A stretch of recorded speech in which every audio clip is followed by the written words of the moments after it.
नीतीश के अध्यक्ष बनते ही जदयू हुई बीजेपी पर नरम, न्योता भी स्वीकार, आगे क्या? लोकसभा चुनावों से पहले बिहार की राजनीति ने देश में खलबली मचा दी है। खासकर जैसे जैसे लोगों का अनुमान सही साबित होता जा रहा है, वैसे वैसे बिहार में राजनीतिक उठापटक की चर्चा तेज हो गई है। दरअसल बीते कुछ दिनों से ऐसा कहा जा रहा था कि जदयू में बड़ा बदलाव होगा, वह पूरी तरह से सही साबित हुआ। वहीं अब यह चर्चा शुरू हो गई है कि खरमास के बाद नीतीश कुमार कभी भी पाला बदल सकते हैं। ऐसे में आइए हम इसी मुद्दे पर चर्चा करते हैं।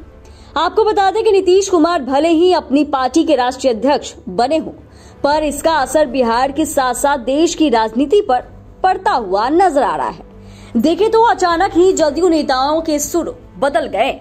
अब तो वे बीजेपी के न्योते को भी स्वीकार करने का खुलेआम दावा कर रहे हैं।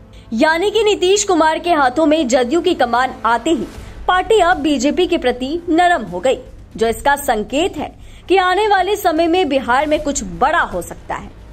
दरअसल नीतीश कुमार के जदयू के सर्वे सर्वा बनने के बाद ही पार्टी के तरफ से ऐसा कहा गया कि बीजेपी हमारी दुश्मन नहीं है। जदयू ने कहा कि राजनीति में कोई भी दुश्मन नहीं होता। वहीं पार्टी ने राम मंदिर को लेकर भी अपना रुख साफ कर दिया है। जदयू ने कहा कि अभी तक राम मंदिर प्राण प्रतिष्ठा का न्योता नहीं मिला है, लेकिन अगर आमंत्रण आता है तो उनकी पार्टी के नेता बेझिझक इस कार्यक्रम में जाएंगे। जबकि इंडिया गठबंधन में शामिल कई पार्टियां इस मुद्दे पर चुप्पी साधे हुए हैं। यानी कि नीतीश कुमार की अध्यक्षता में अब जदयू खुलकर सियासी पिच पर खेलती नजर आ रही है। पार्टी इसके लिए इंडिया गठबंधन के फैसलों का इंतजार भी नहीं कर रही। वैसे भी मीडिया रिपोर्ट्स के अनुसार जदयू में कई ऐसे नेता हैं जो बीजेपी के साथ मिलकर देश और प्रदेश में राजनीति करने के पक्ष में है। ऐसे में जदयू की तरफ से यह बयान इतना बताने के लिए काफी है कि बिहार में सियासी उठापटक की संभावना से इनकार नहीं किया जा सकता है। हालांकि नीतीश कुमार आगे क्या फैसला लेंगे यह तो वक्त बताएगा, लेकिन जब वह पहली बार 2016 में जदयू के राष्ट्रीय अध्यक्ष बने थे तो 2017 में उन्होंने महागठबंधन से नाता तोड़कर बीजेपी से गठबंधन कर लिया था। ऐसे में इस बार क्या होता है, इस पर सभी की नजरें रहेंगी। वैसे नीतीश कुमार जोड़ का झटका धीरे से देने के लिए जाने जाते हैं। वह अक्सर अपने इस तरकीब को आजमाते रहते हैं और उन्हें इससे राजनीतिक तौर पर फायदा भी मिलता रहा है।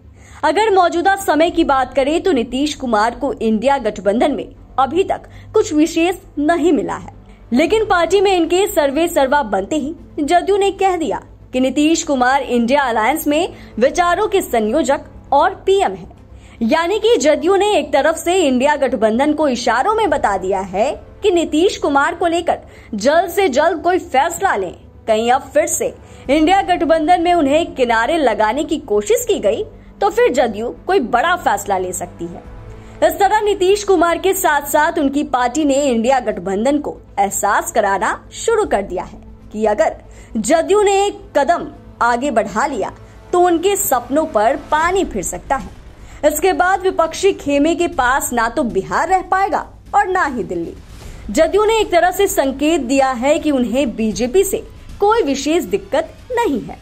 अब देखना यह है कि बिहार में आगे क्या होता है।